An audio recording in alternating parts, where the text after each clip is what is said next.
प्रशासन मुर्दाबाद, मुर्दाबाद, मुर्दाबाद। चंडीगढ़ प्रशासन मुर्दाबाद, मुर्दाबाद, मुर्दाबाद। चंडीगढ़ प्रशासन मुर्दाबाद, मुर्दाबाद, मुर्दाबाद। जब मोदी डरता है पुलिस को आगे करता है, जब मोदी डरता है पुलिस को आगे करता है। गुंडागर्दी बंद करो, बंद करो, बंद करो। गुंडागर्दी बंद करो, बंद करो, बंद करो। गुंडागर्दी बंद करो, बंद करो। डॉक्टर अजय बलहारा जी, ਕੀ ਸਾਰਾ ਇਹ ਮਾਮਲਾ ਕਿ ਤੁਹਾਨੂੰ ਅੱਜ ਚੰਡੀਗੜ੍ਹ 39 ਦੇ ਥਾਣੇ ਦੇ ਵਿੱਚ ਜਿਹੜਾ ਕਿ ਅੱਗੇ ਧਰਨਾ ਦੇਣਾ ਪੈ ਰਿਹਾ ਹੈ, ਕੀ मामला सारा? ये देखिए, मामला तो जो बनाया है वो तो षड्यंत्र है, कोई आपराधिक गतिविधि नहीं हुई है। नज़र थी कि जिन लोगों ने बड़ा आंदोलन जो हमने किसानी आंदोलन अभी जीता है, एक तानाशाह जो है प्रधानमंत्री को झुका के, उसमें जिन लोगों ने लीड रोल निभाया उनके ऊपर इनकी वक्र दृष्टि थी कि इन लोगों को कैसे उठाया जाए। आंदोलन के दौरान उठा नहीं सकते थे। उसके बाद डॉक्टर देवेंद्र बलहारा जो है वो खास कर जो अभी बीमारी और दवाइयों का स्कैम चल रहा है वर्ल्ड का सबसे बड़ा, उसको उजागर करने में लगे कि कैसे हमारी नस्लें बर्बाद की जा रही हैं। तो ये इनकी कई दिन से गतिविधि हम देख रहे थे। कभी ये घर पे सिविल वर्दी में पुलिस वालों को भेज रहे थे, कभी घर के सामने ताला लगा रहे थे गेट का बाहर से। तो वहाँ पे इनको 37 में ये शाम को आराम से 2 आदमी अकेले मिल गए, अन्यथा देवेंद्र हमेशा भीड़ के बीच में होते हैं। तो वो इंटरव्यू दे रहे थे जैसे अब आप और हम कर रहे हैं अकेले बैठ के, और अचानक पुलिस आके दबोच ले। उनको वहाँ पे जो है प्रोवोक किया और दबोच लिया, केवल किस चीज़ पे कि आपने मास्क नहीं लगाया है।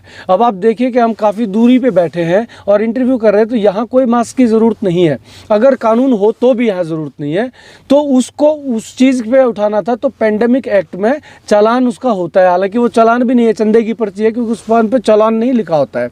उस नाम पे इन्होंने उठाया, लेकिन यहाँ लाने के बाद उनको लगातार 2.5 घंटे तक जानवरों की तरह, जैसे वो बड़े अपराधी, उनको दोनों को पीटा गया, जिसमें एक पत्रकार कर्मू भी था। उनको पीटने के बाद जब जनता यहाँ पे पहुँच गई तो इनको जो है लगा कि अब हम फंस गए, तो इन्होंने फिर आईपीसी की धाराएं लगा दी सारी उसके ऊपर, और किसी कर्मचारी को बुला के, जो कि उस टीम का मेंबर भी नहीं था, उससे शिकायत लिखवाई कि तुम लिख दो कि हमारे साथ धक्का मुक्की की और सरकारी अधिकारियों को काम करने से रोका। और ਧਾਰਾਵਾਂ ਕਿਹੜੀਆਂ लगाई गई? धारा 3 लगाई इन्होंने, एक 186 लगाई, 188 लगाई और 353 लगाई। एक के अंदर ये होता है कि पब्लिक प्लेस पे दंगा मचाना, दूसरे में ये होता है कि सरकारी जो अमला है उसको काम करने में बाधा पहुंचाना, और तीसरा होता है उनके ऊपर असाल्ट करना, उन पे धक्का मुक्किया, थप्पड़ या लात जो भी करते हैं बिना हथियार के। ये तीसरी जो है वो नॉन बेलेबल थी, वो लगाई। और ये पूरा का पूरा षड्यंत्र था कि इसको एक बार थाने में लाके इसके अंदर खौफ पैदा किया जाए, और क्योंकि ये जनता के बीच में जाता है तो जनता में ये मैसेज जाएगा कि अगर डॉक्टर देवेंद्र बलहारा ही नहीं बच पाए इनसे तो हमें तो चुप बैठ जाना चाहिए। ये खौफ का सारा खेल था, लेकिन इनको ये पता नहीं था कि डॉक्टर देवेंद्र बलहारा के साथ पूरा देश खड़ा है। एकदम से लोग आना शुरू हुए, और कल रात से ही यहाँ पे हुजूम आप देख ही रहे हैं आप पूरे दिन से, और कल करीब 3-4 हज़ार आदमी और आने वाले हैं इसके अंदर। तो सरकार को ये पता भी लग जाएगा कि हम अकेले नहीं लड़ रहे हैं।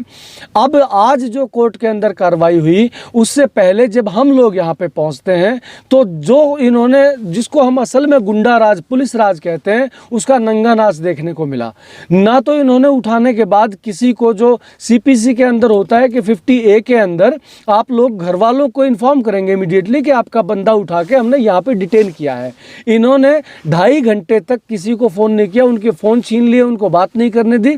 जब हम लोग यहाँ पे पहुँचते हैं तो किसी को मिलने नहीं दिया, और जब ज़्यादा लोग हुए, मुझे मिलाया गया, तो वो वहाँ पे चिल्ला रहे थे बच्चों की तरह कि ये हमें जान से मार डालेंगे, हमें किसी तरह बचा लो। डॉक्टर बलहारा भी और पत्रकार साथी भी, कर्मू भी, दोनों बिलख बिलख के रो रहे थे कि हमें बहुत पीटा है और ये मार डालेंगे। फिर हमने थोड़ी सख्ताई की, जनता और आ गई, तो फिर DSP वगैरह आए यहाँ पे। अब देखिए आप, विडम्बना की बात ये है कि ना तो घर पे इंफॉर्मेशन दी कि हमने उठाया है, दूसरी आप सभी को पता है, अब तो पत्रकार हैं, कि उठाते ही मेडिकल कराना होता है कि किस हालत में उठाया गया है। आपको जान के आश्चर्य होगा कि 7:30 बजे पुलिस कल शाम को उठाती है, और आज दिन में 1 बजे जो है वो मेडिकल होता है, और वो भी फेक मेडिकल होता है 3 मिनट के अंदर। तो ये सारी चीज़ों का उल्लंघन तो हुआ ही हुआ, लेकिन जिस चार्जेस में वहाँ से उठाया गया था कि आपने मास्क नहीं लगाया, हमने तमाम वीडियो वायरल की हैं कि जो वहाँ पे आईओ लगा हुआ है वो वहाँ शराब पी के बिना मास्क के खड़ा है, इस थाने का जो एसएचओ है वो बिना मास्क के, सबके वीडियो है हमने और उनको दिखा भी दिया, कोर्ट में भी पेश करेंगे, मीडिया में भी चल रहे हैं। जो डीएसपी आई, डीएसपी की गाड़ी का ड्राइवर खुद डीएसपी और डीएसपी के साथ इंस्पेक्टर तीनों बिना मास्क के हैं, और जब हमसे बात करने लगे हमने वीडियो बनाई तो उस वीडियो में दिख रहा है कि फटाफट निकाल के वो मास्क पहन रहे हैं। तो जिस चीज़ को ग्राउंड बना के आप हमारे क्रांतिकारी साथियों को उठा के लेके गए, आप तो खुद ही उसका उल्लंघन कर रहे हैं। तो हमने कल ये मांग की, मैंने स्पेशली, कि इनके खिलाफ भी एफआईआर लॉन्च होनी चाहिए उन्हीं धाराओं के तहत जिनके तहत इनके खिलाफ हुई है। उस पर कोई कार्रवाई नहीं हुई, इनके आला अधिकारी भी आ गए, एसडीएम साहब भी आ गए। अभी हमने एक मांग पत्र तैयार किया है जिसमें 4 डिमांड हमने मुख्य रखी है, जो हम अभी सौंपने वाले हैं एसडीएम साहब को, कि हमारी ये 4 मांगे हैं जो कि धरने की तरफ से जो अपॉइंटेड कमेटी है उसने निर्धारित की है। उसमें सबसे पहले ये है कि पुलिस के स्तर पे, थाने के स्तर पे जो झूठी एफआईआर है उसको यहाँ पे जांच में खारिज दिखाया जाए कि इसमें सत्यता नहीं मिली, और वो जो है जाके कोर्ट में कल सुबह सबमिट किया जाए कि ये एफआईआर 169 के तहत खारिज की जाती है, इसलिए आगे केस बनता ही नहीं है। दूसरी ये है कि दोनों क्रांतिकारी साथियों को फिजिकली यहाँ ला के प्रेजेंट किया जाए और वो हमारे साथ उपस्थित हों। तीसरी ये है कि जो आईओ थे जिन्होंने गलत धाराओं में मुकदमे दर्ज किए, जिन्होंने बाद में हमें थ्रेटन किया, जो शराब पिए हुए थे, जिन्होंने पीटा, इन सभी के खिलाफ अलग अलग धाराओं में मुकदमे दर्ज हों, एफआईआर लॉन्च हों और कानून की कार्रवाई इनके ऊपर हो। और जो अंत में जो है ये किया है कि जो लोग शराब पिए हुए थे उनके ऊपर भी कार्रवाई हो, और जो आला अफसर मौके पे आए उन्होंने अपनी भूमिका क्यों नहीं निभाई, प्रोसीजरल फ्लॉज क्यों रह गए, उनको भी जो है साथ में इंक्वायरी के अंदर लिया जाए। ये 4 सीधी मांग हम इनको सौंपने वाले हैं, और तब तक धरना चलेगा ये जब तक जो है ये मांगे हमारी पूरी नहीं हो जाती। बेशक से हमारे साथी अगर बेल पे छूट के आते हैं तो भी हम अपनी जो मांग है जारी रखेंगे और धरना जारी रहेगा। ਅੱਜ ਤੁਸੀਂ ਸੈਕਟਰ 39 ਦੇ ਥਾਣੇ ਦੇ ਬਾਹਰ ਖੜੇ ਹੋ ਤੇ ਜਿੱਥੇ ਕਿ ਧਰਨਾ ਦਿੱਤਾ ਜਾ ਰਿਹਾ ਕਿ ਕਿਹਾ ਜਾ ਰਿਹਾ ਕਿ ਇੱਕ ਪੱਤਰਕਾਰ ਨੂੰ ਪੁਲਿਸ ਵੱਲੋਂ ਫੜਿਆ ਗਿਆ ਤੇ ਮਾਸਕ ਨਾਲ ਲਾਉਣ ਦਾ ਉਹਦੇ ਉੱਪਰ ਇਲਜ਼ਾਮ ਲੱਗਦਾ, ਤੇ ਤੁਸੀਂ ਇੱਥੇ ਆਏ ਹੋ, ਤੁਸੀਂ ਵੀ ਘੋਖ ਕੀਤੀ ਹੋਗੀ, ਕੀ ਕੁਝ ਲੱਗਦਾ ਤੁਹਾਨੂੰ, ਕਿਉਂ ਇਹ ਸਾਰਾ ਕੁਝ ਹੋ ਰਿਹਾ? उस पत्रकार ने मास्क क्यों नहीं लगाया वो पूरी दलील दे रहा है, उसका विश्वास भी है, उसकी स्टडीज़ भी ये कहती हैं कि मास्क से बीमारी रुकती भी नहीं है। और इस मुल्क में तो मास्क कोई भी बड़ा अधिकारी मास्क लगाता नहीं है, उसके परिवार में फंक्शन हो रहे हैं, हर धार्मिक स्थान पे लाखों हज़ारों लोग जा रहे हैं, वैष्णो देवी से लेके हरमंदिर साहब तक, कुंभ में मेले से लेके इलेक्शन तक हर जगह मीटिंग्स हो रही हैं, कोई मास्क दिखता नहीं है। फिर भी आप एक एक्टिविस्ट को, एक जर्नलिस्ट को इससे अरेस्ट कर लेते हो क्योंकि वो दलील दे रहा है कि वैज्ञानिक तरीके से मास्क आपकी सेहत को ख़राब कर सकता है, प्रोटेक्शन नहीं कर सकता। और उसकी बात में बहुत दम है, बहुत स्टडीज़ आ चुकी हैं, मैंने भी काफ़ी स्टडीज़ पढ़ी हैं, मास्क आपको प्रोटेक्ट नहीं करता। और डॉक्टर्स आप कह रहे हैं प्राइवेटली कि मास्क का जो मैंडेट है ये बिना किसी स्टडीज़ के किया जा रहा है, किसी ने इसको साइंटिफिकली एग्जामिन नहीं किया कि मास्क से बीमारी रुकती है कि नहीं, क्योंकि बहुत सारे देश, छोटे छोटे देशों में कहीं मास्क लगाया था लोगों ने, कहीं नहीं लगाया था, दोनों में जो लोग बीमार हुए हैं वो बराबर के हैं। तो मास्क से बीमारी और ना बीमारी से कोई फ़र्क नहीं पड़ता। और वो बिल्कुल जर्नलिस्ट इस छोटी सी बात को किसी को अरेस्ट कर लेना, फिर आपकी क्या आज़ादी है, क्या संविधान है, क्या हमारे फंडामेंटल राइट्स है। ਬੈਂਸ ਸਾਹਿਬ ਵੀ ਜਿਵੇਂ ਕਿ ਪਤਾ ਲੱਗਿਆ ਕਿ ਉਹਨਾਂ ਨੂੰ ਗ੍ਰਿਫਤਾਰ ਕਰਕੇ ਉਸ ਤੋਂ ਬਾਅਦ ਪਰਚਾ ਦਰਜ ਕਰਕੇ ਜਿਹੜਾ ਕਿ ਉਹਨੂੰ ਬੜਾ ਜੇਲ੍ਹ ਭੇਜ ਦਿੱਤਾ ਗਿਆ ਹੈ। ਸੋ ਇਹਦੇ ਮਾਮਲੇ 'ਚ ਕੀ ਐਡੀ ਵੱਡੀ ਗੱਲ ਕਰਨਾ, ਕਿੰਨੇ ਕਿ ਕਾਨੂੰਨ ਦੇ ਜਾਣੀ ਕਿ ਦਾਇਰੇ ਵਿੱਚ ਗੱਲ ਹੋ ਰਹੀ ਹੈ? देखो, गांधी जी ने हमें एक ही चीज़ सिखाई है कि जब कानून गलत होता है तो सिटीज़न को उसे भेड़ बकरी की तरह मान नहीं लेना होता, उसको डिफाई करना पड़ता है। जब आप कानून को डिफाई करेंगे तो ठीक है, आप पर्चा दर्ज करिए जज के पास, जज के आगे भी वही बोलेंगे और इसी तरह एक मूवमेंट बनती है और फिर कानून वापस होगा। कानून वापस हुए हैं, हमने इतने बड़े कानून वापस होते देखे हैं आप एक पिछले साल में, कि हमें इतना तो विश्वास होना चाहिए कि बिना, हमारा संविधान कहता है आपका साइंटिफिक एटीट्यूड, वैज्ञानिक एटीट्यूड चाहिए। और वैज्ञानिक तो बार बार कह रहे हैं, जिस वैज्ञानिक को मैं प्राइवेटली पूछता हूँ वो कहता है कि मास्क की जरूरत, मास्क से कोई प्रोटेक्शन नहीं है। उसके बावजूद आप बिल्कुल मैकेनिकल तरीके से ऑर्डर पास करी जा रहे हैं, मास्क लगाओ मास्क लगाओ। वो ये भी नहीं बता रहे कि ये ऑर्डर कौन पास कर रहा है। वर्ल्ड हेल्थ ऑर्गेनाइजेशन कर रही है, जो वो कॉपरेट कर रहे हैं, जहाँ वो जो फाइज़र कंपनी कह रही है, जो भी कह रही है, मास्क से एक साइकोलॉजिकली आपको गुलाम करने की प्रक्रिया बताई जा रही है। एक छोटे छोटे पुलिस को इतनी ताकत दे दी है कि आपकी सारी आज़ादी ख़त्म हो रही है। और मैं अपनी सेहत के लिए ज़्यादा फ़िक्रमंद हूँ। हर व्यक्ति को अपना शरीर ज़्यादा है, सरकार मेरे शरीर के लिए इतना हितैषी नहीं है जितना मुझे फ़िक्र है अपने शरीर का। और मैं क्यों मास्क नहीं लगाऊंगा अगर मुझे विश्वास हो और मुझे लगता हो कि मैं बीमारी से बच जाऊंगा। तो जो लोग मास्क नहीं लगा रहे, उन्हें इतना आत्मविश्वास है अपनी सेहत पे, तो उन पे सरकार को क्या लेना देना है। सरकार, और आजकल तो ये स्टडीज़ आ गई हैं कि जिनको वैक्सीनेट लगे हैं वो ज़्यादा बीमार हो रहे हैं।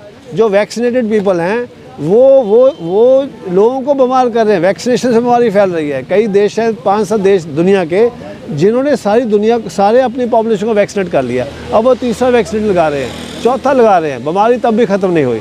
तो दोनों तरीके स्पष्ट है कि ना वैक्सीनेशन से बीमारी ख़त्म हो रही है, ना मास्क से हो रही है, ना ही 6 फीट रखने से हो रही है। जहाँ लोग इकट्ठे रहते हैं जैसे हिंदुस्तान में, वहाँ से आप 6 फीट डिस्टेंस कैसे रख सकते हैं। ये अंग्रेज़ों ने प्रोटोकॉल दिए हैं और हम बिल्कुल स्लेविश मेंटेलिटी के लिए गुलामों की तरह हम वो ऑर्डर नीचे पुलिस वाले को भेजे जा रहे हैं। उन्हें कुछ समझ नहीं है और वो इस तरह के सेंसिटिव लोगों को उन लोगों को अरेस्ट करके जेल में डाल रहे हैं। और इसीलिए हम कहते हैं कि ठीक है, हम भी नहीं मास्क लगाएंगे, हमें भी जेल में भेजो। कितनी जेल है? 5 लाख बंदे हैं सिर्फ, जहाँ करोड़ों लोग हैं। तो इसलिए ये जो प्रोटेस्ट है बहुत ज़रूरी है कि ये बिल्कुल कानून का दुरुपयोग हो रहा है। ये कानून वापस होना चाहिए। किसी को भी ज़बरदस्ती वैक्सीनेशन लगाया जाए, क्योंकि हर शरीर सेक्रेड है। हर शरीर की जो जिम्मेवारी है उस व्यक्ति की है। उसको गाइड करो, उसको एडवाइस करो, जो मर्जी करो, उसकी मदद करने को तैयार हो, पर उसकी मर्जी के बगैर कोई भी ज़बरदस्ती मेडिकल ट्रीटमेंट नहीं होना चाहिए। ਤੇ ਵਕੀਲ ਸਾਹਿਬ ਵੀ ਹੁਣ ਜਿਵੇਂ ਇਹਨਾਂ ਦੇ ਵੱਲੋਂ ਇਨਸਾਫ ਦੀ ਮੰਗ ਕੀਤੀ ਜਾ ਰਹੀ ਵੀ ਇੱਕ ਕਰਮੂ ਪੱਤਰਕਾਰ ਨੂੰ ਛੱਡਿਆ ਜਾਵੇ, ਸੋ ਤੁਸੀਂ ਉਹਦੇ ਵਿੱਚ कानूनन तौर पे की जिम्मेवारी निभाओ? नहीं, कल जमानत उनकी कल रिलीज़ हो जाएंगे मेरे हिसाब से। इसलिए किसी भी मजिस्ट्रेट की आत्मा को चोट लगेगी कि इस छोटी सी बात के लिए जो वैज्ञानिक तथ्य के साथ एक मॉरल प्रोटेस्ट कर रहा है, उसको आप जेल में रखोगे। तो मेरे हिसाब से कल वो छूट जाएंगे, और नहीं छूटेंगे तो प्रोटेस्ट जारी रहेगी, क्योंकि और कोई तरीका बचा नहीं है। ये सरकार किसी से कोई कंसल्ट नहीं करती, किसी से कोई पूछते नहीं है, कोई डिबेट नहीं करती, कोई साइंटिफिक तथ्य को देखती नहीं है। बिल्कुल डिक्टेटर की तरह, तानाशाह की तरह चंडीगढ़ की जो बिल्कुल ब्यूरोक्रेट्स हैं, बिना सोचे समझे इस तरह के ऑर्डर पास कर रहे हैं। 84 से यहाँ 144 ख़त्म ही नहीं होती चंडीगढ़ में। और इस तरह के शब्द कहना एसडीएम को कि आप 25 सेक्टर चले जाओ। आदि अब इस रात को लोगों को कह रहे हैं कि आप 25 सेक्टर चले जाओ। प्रोटेस्ट हमने आपको दिखाना है, आपको बताना है, एविडेंस आपको दिखाने हैं, आपको कहना कि आप गलत काम कर रहे हो, और कहते हैं कि 25 सेक्टर चले जाओ। और 25 सेक्टर का मतलब क्या है चंडीगढ़ में? यहाँ मुर्दघाट है। बिल्कुल, बहुत बहुत धन्यवाद। हाँ जी, धर्मो जी, ਤੁਹਾਡੇ ਪਰਿਵਾਰ ਵੱਲੋਂ ਚੰਡੀਗੜ੍ਹ 39 ਸੈਕਟਰ ਥਾਣੇ ਦੇ ਬਾਹਰ ਜਿਹੜਾ ਕਿ ਧਰਨਾ ਲਾਇਆ ਜਾ ਰਿਹਾ ਤੇ ਤੁਹਾਡੇ ਹੋਰ ਵੀ ਬਹੁਤ ਇੱਥੇ ਪਤਵੰਤੇ ਪਹੁੰਚੇ ਹੋਏ ਨੇ, ਕੀ ਕਾਰਨ ਹੈ, क्यों ਤੁਹਾਨੂੰ ਇਹ नौबत आई कि ਤੁਸੀਂ ਇੱਥੇ ਧਰਨਾ लगाया? सिंह साहब, सबसे पहले तो जो आपके जो जितने भी दर्शक इस टाइम मार्गेला जुड़ रहे हैं, उन सबको सत श्री अकाल, राम राम। और बहुत हॉट इशू है, बहुत बड़ा मुद्दा है कि देश की 135 करोड़ जनता के मौलिक अधिकार असुरक्षित हैं। संवैधानिक यानी कि न्यू कैश कहाँ के संविधान खतरे में है। फिलहाल जो है देशी पत्रकार कर्मू और डॉक्टर देवेंद्र बलारा को जिस तरह से असंवैधानिक तरीके से गिरफ्तार करके सेक्टर 39D का जो ये पुलिस स्टेशन है इसमें लाया गया है, और बिल्कुल जो प्रोटोकॉल होया करे उनकी धज्जी उड़ाई गई हैं, और किते इंजेक्शन के नाम पर, किते मुंह पर कपड़ा बांधने के नाम पर जो ये घिनौना खेल चल रहा है, और किते न किते जो कारपोरेट जो घराने हैं उनका राजनेताओं के साथ मिली भगत का जो ये बड़ा षड्यंत्र है उसका खुलासा करने का जो काम है वो देवेंद्र बलारा ने संसार क्रांति चैनल के ऊपर लाइव आकर खुलासा कराया था। जो वीडियो बहुत ट्रेंडिंग में चली। नरवाना में एक 24 साल का नौजवान जिसको कि इंजेक्शन दिया गया और उसकी तड़प का मौत हो गई है, तो उसके खिलाफ लामबंद हुए हैं। और ये जो सवाल है, ये जो मामला है, ये देश की 135 करोड़ जनता का सवाल है, क्योंकि ये जो 2 गिरफ्तारियां करी गई हैं पूरी तरह से इलीगल गिरफ्तारी है। ਇਹ ਮਾਮਲਾ ਕਦੋਂ ਹੋਇਆ ਸੀਗਾ, ਕਦੋਂ ਇਹ ਘਟਨਾ ਸਾਰੀ ਜਿਹੜੀ ਆ ਕਿ ਵਾਪਰੀ ਸੀਗੀ, ਜਿਹਦੇ ਕੇ ਕਾਰਨ ਤੋਂ ਜਿਹੜਾ ਕਿ ਥਾਣੇ ਵਿੱਚ ਤੁਹਾਨੂੰ ਬੰਦ ਕੀਤਾ ਗਿਆ? सिंह साहब ये कल ही की घटना है। कल लगभग 9 बजे के आसपास गिरफ्तारी हुई है, और सवेरे के रात को। और गिरफ्तारी के बाद रूल ये होया करे, और गिरफ्तार कित्थों किया गया? गिरफ्तार सेक्टर 35 सॉरी 37D 37C में गिरफ्तार किया गया। और मामला ये था कि डॉक्टर बलारा के साथ करमू भाई का एक इंटरव्यू चल रहा था, विषय था ... बहुत बड़ा और बहुत हॉट मुद्दा है, नाम तो हम भी समझ गए होंगे। बहुत बड़ी बीमारी बता के और पूरे देश की जनता 135 करोड़ जनता के साथ बहुत बड़ा खिलवाड़ करा जा रहा है। तो उसी के खिलाफ यह जंग थी और youth icon doctor Devendra Balara और देसी पत्रकार करमू को असंवैधानिक तरीके से गिरफ्तार किया गया। और उनकी एक वीडियो जो वायरल हुई थी, नरवाना के अंदर जो 24 साल का जो नौजवान जो इंजेक्शन दिया गया था जिसको, और जिसकी तड़प का मौत हो गई थी, हम तो उसने मर्डर करवाएंगे, उसी के ऊपर फिर और भी कई सारे मामले लेकर के आने लग रहे हैं। क्योंकि पहले किसी की बोलने का सामर्थ्य कौन था, कोई जगह को नहीं पा रही थी। लेकिन जब तक ये मामला सुर्खियाँ में आया है तो यहाँ मैं बात करूँ तो हज़ारों की संख्या में लोग पहुँचे हैं उन 135 करोड़ जनता का नेतृत्व करते हुए। और जो मौलिक अधिकार हैं वह खतरे में है। और हमारी जो लड़ाई है, देश की 135 करोड़ की जनता की जो लड़ाई है, वो नीतियों के खिलाफ है। हमारी लड़ाई ना तो पुलिस प्रशासन तय है, ना हमारी लड़ाई किसी नेता तय है। हमारी लड़ाई गलत नीतियों तय है। ये गलत नीति बर्दाश्त नहीं करी जाऊंगी। ਤੇ ਹੁਣ ਜੇ ਜਿਨ੍ਹਾਂ ਨੂੰ ਗ੍ਰਿਫਤਾਰ ਕੀਤਾ ਸੀਗਾ ਕਰਮੂ ਪੱਤਰਕਾਰ, ਦੇਸੀ ਪੱਤਰਕਾਰ ਜਿਹੜੇ ਨਾਮ ਨਾਲ ਜਾਣੇ साढ़े छोटे भरा ਹਾਂਜੀ, ਤੇ ਇਸ ਟਾਈਮ ਉਹ ਕਿੱਥੇ ਨੇ? ਕੀ ਥਾਣੇ ਵਿੱਚ ਨੇ ਜਾਂ ਕਿਤੇ ਉਹਨਾਂ ਨੂੰ ਜੇਲ੍ਹ ਭੇਜ ਦਿੱਤਾ ਗਿਆ? नहीं, जो टाइम पे उनको जैसे कल अरेस्ट किया गया था 9 बजे लगभग, और 9 बजे जो प्रोटोकॉल होया करे है, कोई भी अगर गिरफ्तारी होती है तो उसका मेडिकल करवाया जा करे। ना तो उनका मेडिकल करवाया गया, ना उनके मोबाइल जब्त कर लिए गए। परिवार को जो सूचना मिली है, कोई ऑथेंटिक सिस्टम नहीं कराया गया, कोई कॉल नहीं करी गई, उल्टा मोबाइल भी जब्त कर लिए गए। फिर जब हम पहुंचे हैं रात को लगभग 11-12 बजे के आसपास, तो हमारे को भी नहीं मिलने दिया। और डॉक्टर देवेंद्र बलारा की जो मिसेज है, उनकी जो घरवाली है, वो बिल्कुल मिन्नतें करती रही, वो बिल्कुल बिलखती रही, सर्दी में बिल्कुल बिलबिलाती रही, लेकिन उनको भी जो है उनसे टाइम पे मुलाकात नहीं करवाई गई। ਤੇ ਹੁਣ ਕੀ ਕਾਰਵਾਈ ਹੋ ਰਹੀ ਹੈ? ਕੋਈ ਐਸਡੀਐਮ ਜਾਂ ਕੋਈ ਹੋਰ ਸਥਾਨਕ ਪ੍ਰਸ਼ਾਸਨ ਦਾ अधिकारी आके मिले तो? बिल्कुल सिंह साहब, इस सिलसिले में 5 सदस्यीय कमेटी का गठन किया गया था, जो हज़ारों की संख्या में आड़े लोग पहुंचे हैं इस मामले के, यानी कि करमू भाई और देवेंद्र भाई की गिरफ्तारी का जो यूँ असंवैधानिक तरीके की गिरफ्तारी हुई है, तो इसके प्रोटेस्ट के उसमें समर्थन में पहुंचे हैं लोग। और इनमें तय 5 आदमियों की कमेटी गठित करके वार्ता का दौर चला था। लेकिन जिस तरह किसान जो 3 कृषि बिल थे, 3 कृषि कानून, उनको निरस्त करवाने के लिए कितने दौर की वार्ता चली और वह सारी की सारी निरर्थक साबित हुई। इसी तरह आड़े भी 2 दौर की बातचीत तो थाने के अंदर चली, सेक्टर 39D के अंदर, और उसके बाद बाकी की चर्चा ऑन रोड चली, लेकिन पूरी की पूरी चर्चा निरर्थक रही। ਹੁਣ ਅੱਗੇ ਕੀ ਕਾਰਵਾਈ ਕਰ ਰਹੇ ਹੋ ਤੁਸੀਂ? ਤੁਹਾਡਾ ਜਿਹੜੇ ਲੋਕ ਆਏ ਨੇ ਤੁਹਾਡੇ ਨਾਲ ਜੁੜੇ ਨੇ, जी ਕੀ ਅੱਗੇ फैसला ਕੀਤਾ? सिंह साहब, 10 सदस्यीय कमेटी जिन्होंने निर्णय लिया है कि जो ये मामला है आईओ के खिलाफ एक्शन लिया जाए। जो अधिकारी थे जिन्होंने उस समय बदसलूकी की, एडवोकेट साहब को मिलने नहीं दिया और परिवार को भी नहीं मिलने दिया, यानी कि जो भी प्रशासनिक अधिकारी जिन्होंने जो गलती की उसकी वो गलती माने, और इसके बदले में जो है, अच्छा दूसरी बात, जो धाराएं जो लगाई गई हैं 353 बिल्कुल ही मतलब जो है ना बेबुनियाद, क्योंकि लाइव के दौरान उस समय जो है ना सारी घटनाक्रम संसार क्रांति चैनल के ऊपर पूरी की पूरी लाइव तस्वीरें हैं। और इनका कहना है, जो प्रशासनिक अधिकारी हैं पुलिस के, उनका ये कहना है कि इन्होंने पुलिस के साथ बदसलूकी करी और पुलिस के साथ हाथापाई करी और सरकारी काम में बाधा डाली। लेकिन हम ये पूछना चाहते हैं, कौन सी तो उनकी कलम पकड़ ली, कौन सा उन्होंने किसी का सिर फोड़ दिया, कौन सा उन्होंने अपराध कर दिया? और इस तरह से दावा ठोका जा रहा है जैसे कि कोई बहुत बड़े संगठन के 2 आतंकवादी पकड़ लिए हों और मेडल लेने की तैयारी में हो। इस तरह के एक माहौल क्रिएट किया जा रहा है। जब उनको आज जो है मेडिकल जांच के लिए और कोर्ट में जब ले जाया गया, वो भी जो उनका ले जाने का जो स्टाइल था, वो एक सीन क्रिएट किया गया जो कि बड़ा आश्चर्यजनक था।